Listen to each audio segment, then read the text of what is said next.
Welcome to Luca is a Billionaire, where the only thing I invest in is your answers. You start by heating the case hinge gently.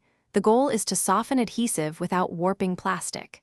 Use an eye opener or hair dryer on low for 20-30 seconds, moving heat evenly. Once warm, wedge a thin plastic pick into the seam at the back. You want a controlled entry, not a pry. Press down near the hinge to keep the lid closed while you insert the pick, because that pressure prevents sudden snaps and protects internal cables. Once the seam separates, open the lid a few millimeters and stop. This exposes the tiny flex cable that connects the lid to the board. You must disconnect that cable before fully opening. Use a plastic spudger to lift its latch and slide the flex free. Take your time. The cable is fragile and cheap to replace, so controlled motions matter.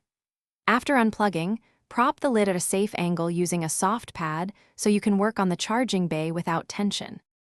With the lid safe, remove visible screws from the battery and board.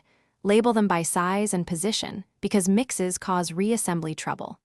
Make your repairs or clean contacts with isopropyl. Once done, reconnect the flex cable and test power and hinge function before re-adhering. If everything works, reapply adhesive strips or use thin double-sided tape and press the seam to cure. If it fails to power, reseat connectors and repeat the heating step to ensure full contact and no trapped debris. Thanks for watching and please subscribe. It's the best investment you'll ever make.